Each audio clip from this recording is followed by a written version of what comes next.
Today I'm going to discuss about tributary load. So a tributary load is a load that is being carried by a structure that is made up of beams, joists, and columns. A slab that is being carried by beams, and then beams load is being carried by girders, and lastly, load from girder is being transferred to beams. So tributary load has two systems to calculate these loads. So one-way slab system and two-way slab system. One-way slab system works in the following manner. So where a load is being transferred to a beam in one direction. So for example, let's say we have a slab in square shape, and this slab has three beams, A, B, and C, and then that load is being carried by the girders. When we have a situation like this, we know that our span load would be perpendicular to our beams. And we would also need a tributary width in between the spans between two beams. And the reason why we need a tributary width in between the two spans of beams is that suppose if you have a load here, you would know that this load would translate towards beam A, whereas if a load is here, would translate towards B. So this is basically midway point between two beams that determines which way a load would be transferred. Now the other question arises, that's all good, but is there a calculated way to know if a load is a one-way slab or two-way slab? Yes, there is. So according to American Concrete Institute code 318, it states that if the length of beam L2 is greater than length of span between two beams, and the span ratio, which is length of the beam divided by span between the beam, be greater than 2, then a load is one-way slab system. So let's resume. We have a slab here whose load is being carried by simple girders.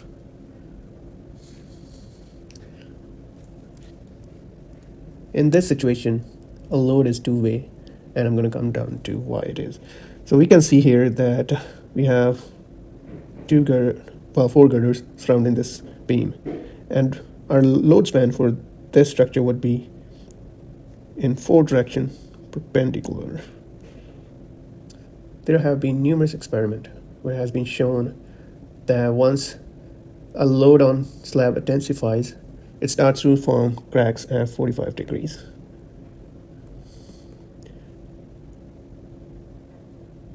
And as a result,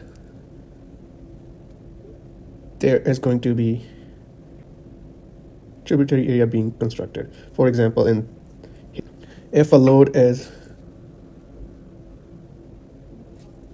here, it would transfer towards D and C. Or let's say here, it would still transfer some loads towards D, even though this point here is closer to B. And if you want to know mathematically how it can be done, it's the opposite of one-way system. Or you can say if our ratio is, our span ratio is greater than or equal to 1 and less than or equal to 2, then it's a two-way slab system. Or you, in simple terms, you can just say if the ratio is between 1 and 2, it is a two-way slab system. Otherwise, in all other scenarios, it's one-way slab system. And now we can do some examples. It's supported by bar joists as shown in the picture here. Each joist is 15 feet long and they are spaced 2.5 feet on center. The floor itself is to be made from lightweight concrete that is 4 inches thick, and we are supposed to neglect the weight of the joist and corrugated metal deck and determine the load that acts along each joist. To solve this problem, you would first need to calculate our dead load and our live load. And if you don't know how to calculate it, go back to my other videos. So let's start with the dead load. To calculate dead load, we need to first of all find our minimum dead load from our dead load table, and we can see for our lightweight concrete plane, it's 8 pounds per square foot per inch. All right. So we know that our concrete is going to be 4 inches thick, and we know its dead load weight is 8 pounds per square foot. And solving this, we get 32 pounds per square foot. Okay, so now that's our dead load. And now going to our live load and looking at our minimum live load table, we know that this classroom will be 40 pounds per square foot. So this would be 40 pounds per square foot. And adding these weights together, so our total load would be 32 pounds per square foot plus 40 pounds per square foot. And this comes up to 72 pounds per square foot. Once we have this, now we have to determine whether it's a one-way slab system or two-way slab system. First of all, our length of the beam must be greater than length of the span. So here, the length of the beam is 15 and span is 2.5 feet. So that's good. And our span ratio should be greater than 2 in order to be one-way system. And let's see if it is one-way. 15.25. So 15 divided by 2.5, we get 6. So yes, it is greater than 2. So that means it's a one-way system, one-way slab system. Now with that, we know what this system is. We can find its uniform load. So our uniform load for this system would be our total load, which is 72 pounds square foot times the span between the beams, or joist in this case. That's 2.5 feet. And solving this comes up to 180 pounds per foot. Okay, now that we have that, we have to find load that's acted on each joist. All right, so let's say this is our joist, and load that would be acting on this joist would be 180 pounds per foot.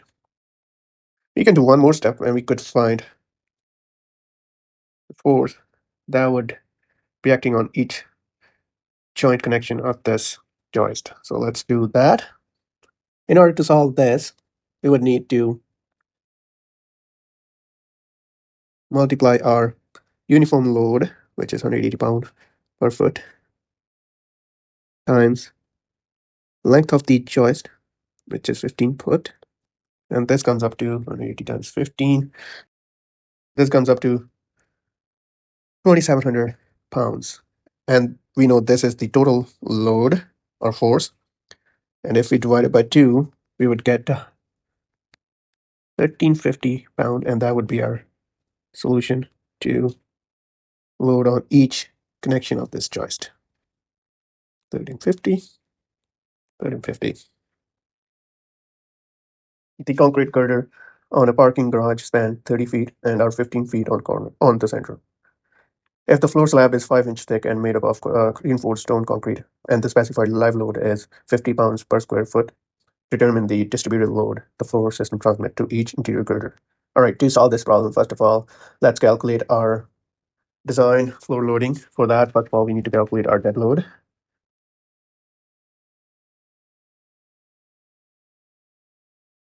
And we know from our minimum densities for design load that our reinforced stone concrete is 150 pounds per cubic foot. And we know that our concrete will be 5 inches thick.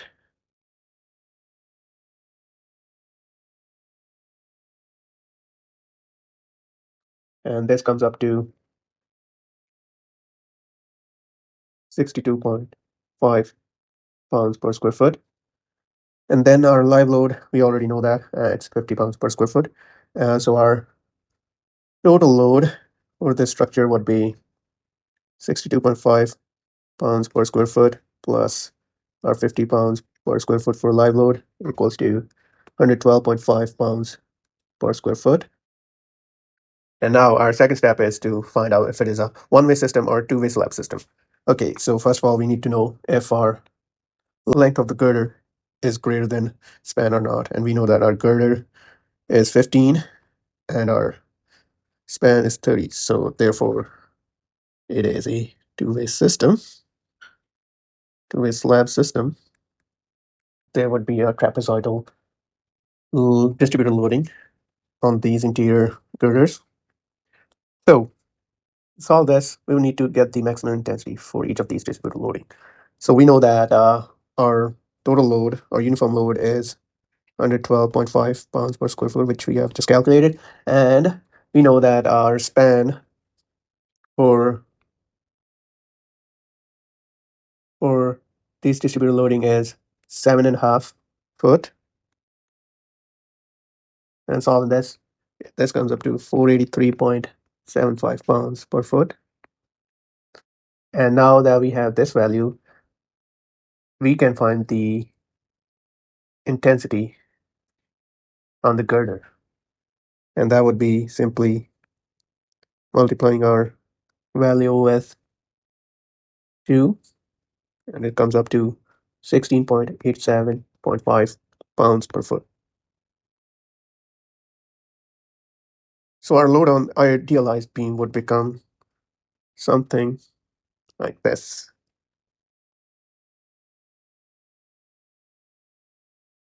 This would be 7.5, this would be 7.5.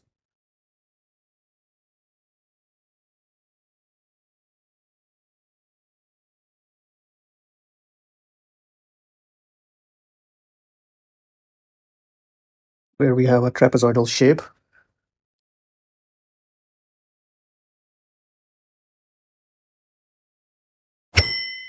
Like and subscribe for more.